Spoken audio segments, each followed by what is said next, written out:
En fait, dans le contexte des années 60, les revues, alors comment qualifier ces revues? Généralistes, littéraires, politiques, d'idées, de débats, de colère, hein, pour reprendre le titre du dernier numéro de la revue Esprit, les revues en colère, de révolte, de combat, revues engagées, ou alors revues de propagande, avec toute l'ambiguïté du terme de propagande sur lequel peut-être il faudra aussi mener l'enquête. Hein, quelle propagande? Peut-être prendre ça dans le sens étymologique, hein, de propager, de quelles idées propager. Donc, évidemment, toutes ces revues défendent à la fois toutes ces démarches. Voilà. Donc, ces revues sont sur l'avant-scène d'une modernité telle qu'elle est pensée pendant cette période culturelle et politique, modernité qui est portée par des écrivains, des artistes, des penseurs, des militants politiques. Alors, elles sont évidemment une référence majeure pour les intellectuels et sont désignées comme des lieux de débat, de polémique, de recherche, de témoignage. Référence en matière de théorie et de méthodologie, les revues vont contribuer à une effervescence éditoriale animée notamment en France par les éditions Maspero. Et cette production nous a paru devoir être ressaisie en menant l'enquête sur certaines des publications marquantes d'une histoire encore proche, celle de la Tricontinentale, bien sûr, et référence à la première partie de cette matinée. Publications qui ont formé et nourrit toute une génération sur les 3 continents. Il y avait cette internationale de la revue et les revues internationales. Alors, cette table ronde s'est construite autour des revues, mais aussi des affiches des années 60 et d'une exposition dont nous parlera Bruno Guichard, qui est à ma gauche, directeur de la Maison des Passages à Lyon, et il nous dira comment il a lui aussi construit cette exposition que nous visiterons et qui est dans une salle au 1er étage. Donc, les revues qui nous intéressent partagent à des degrés divers des expressions anti-impérialistes et consacrent largement, évidemment, leurs colonnes au mouvement d'émancipation du XXe siècle. Et il sera ici beaucoup question de la revue Tricontinentale, dont des exemplaires sont exposés aussi dans la salle du 1er étage, revue qui est publiée à Cuba à partir de 1967 et dont Maspero parle dans le film que nous présentera Bruno Guichard. Et comme nous avons le grand plaisir de compter parmi nous Paul Blancard, nous l'inviterons à prendre la parole pour parler de cette rencontre avec François Maspero autour de l'édition française de la Tricontinentale. Tricontinentale, revue qui est présentée, je cite, comme l'organe théorique du secrétariat exécutif de l'Organisation de solidarité des peuples d'Afrique, d'Asie et d'Amérique latine. Alors elle avait pour objectif, cette revue, de fournir une information de première main sur les problèmes et les luttes des pays d'Asie, d'Afrique et d'Amérique latine, en donnant en priorité, autant qu'il sera possible, la parole à ceux qui vivent ces problèmes et qui vivent ces luttes. Alors elle avait pour directeur de publication en France François Maspero, et entre 68 et 72, Maspero, on sera condamné plusieurs fois, ça tu vas nous expliquer, pour publier une revue étrangère, entre guillemets, avec un siège à La Havane, premier territoire libéré d'Amérique, selon la rhétorique et l'expression de l'époque, alors qu'édité à Paris.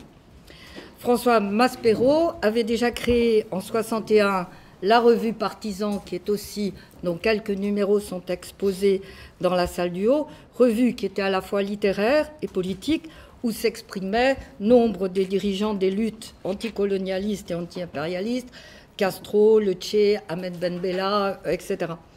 Il y a aussi, alors bon, je vais aller un peu vite, mais on pourrait aussi travailler là-dessus sur les liens justement entre cette internationale des revues et les revues international de nombreux liens avec d'autres revues, notamment la revue américaine New Left Review et les éditions Ruedo Ibérico en Espagne.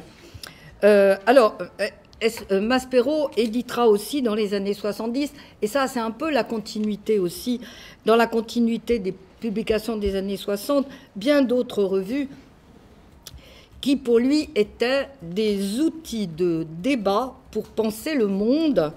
Je reprends le titre de l'émission, à plus d'un titre qui a été passé sur France Culture et auquel tu as contribué.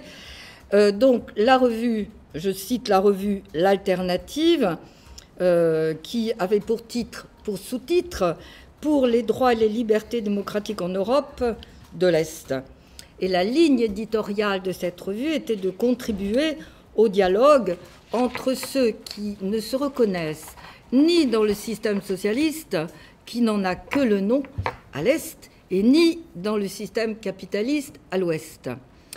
Je signalerai aussi la revue Hérodote, dont la politique éditoriale, revue de géographie, consistait à traiter des rapports de force au niveau mondial. Je citerai aussi la revue Acoma, qui est une petite revue qui avait pour objet les Antilles et toutes les dynamiques de libération aux Antilles.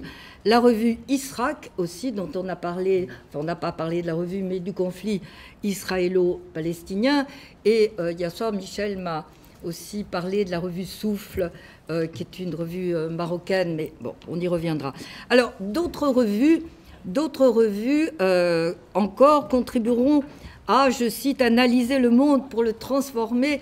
Et je reprends cette expression qui est une expression de la rhétorique de l'époque. Hein, comment penser non pas penser pour penser, mais penser pour changer le monde. Ainsi, la revue Argument, dont le premier numéro paraît en 1956 et le dernier en 1962, et dont Edgar Morin dira qu'elle s'est présentée non comme une revue, formule commerciale ou littéraire, mais comme un bulletin, formule militante et chercheuse. Je citerai encore la revue Socialisme ou Barbarie, animée par Castoriadis et Claude Lefort, qui, selon Philippe Cotreau, occupe un créneau singulier dans la gauche intellectuelle, dominée par des revues bâties autour d'une orientation idéologique explicite, le personnalisme pour esprit et le marxisme existentialiste pour les temps modernes. Alors, aujourd'hui, peut-être un certain nombre de revues doivent être citées, celles qu'on lit, Tumulte, Multitude, Vacarme, qui sont peut-être dans cette familiarité avec les revues dont nous allons parler, et qui sont peut-être les filles éditoriales et de la famille tricontinentale, pour dire les choses rapidement. Alors, Julien Hage, qui est tout à fait à ma gauche, qui est historien à l'université de Paris X, et qui s'intéresse notamment aux revues militantes, nous dira dans son intervention ce qu'il a trouvé finalement dans les colonnes de ces revues, qui avaient pour politique éditoriale de publier des textes consacrés au tiers-monde. Ces revues, encore une fois, où dominent les thèmes de l'anti-impérialisme et de l'anticolonialisme, et où se façonne ce que certains ont appelé une conscience tricontinentale.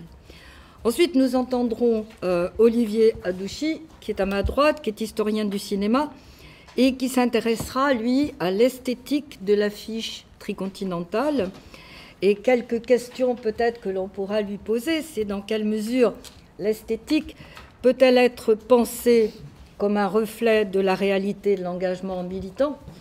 Et puis, autre question, peut-être, de quelles influences se nourrissent les artistes représentant cette esthétique révolutionnaire, et je pense notamment au courant constructiviste.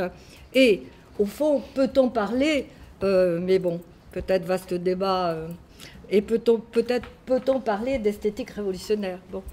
Et puis, Bruno Guichard, comme quoi on a encore d'autres séminaires peut-être à organiser. Bruno Guichard terminera notre table ronde par une présentation justement des extraits de l'exposition présentée dans la salle au-dessus, François Maspero et les paysages humains qui avaient été présentés à Lyon au musée de l'imprimerie. Et puis il nous fera après la visite guidée, si j'ose dire, après le déjeuner. Voilà. Et maintenant, je passe immédiatement et tout à fait incessante la parole à Bruno Guichard qui va nous présenter le film et nous passerons le film.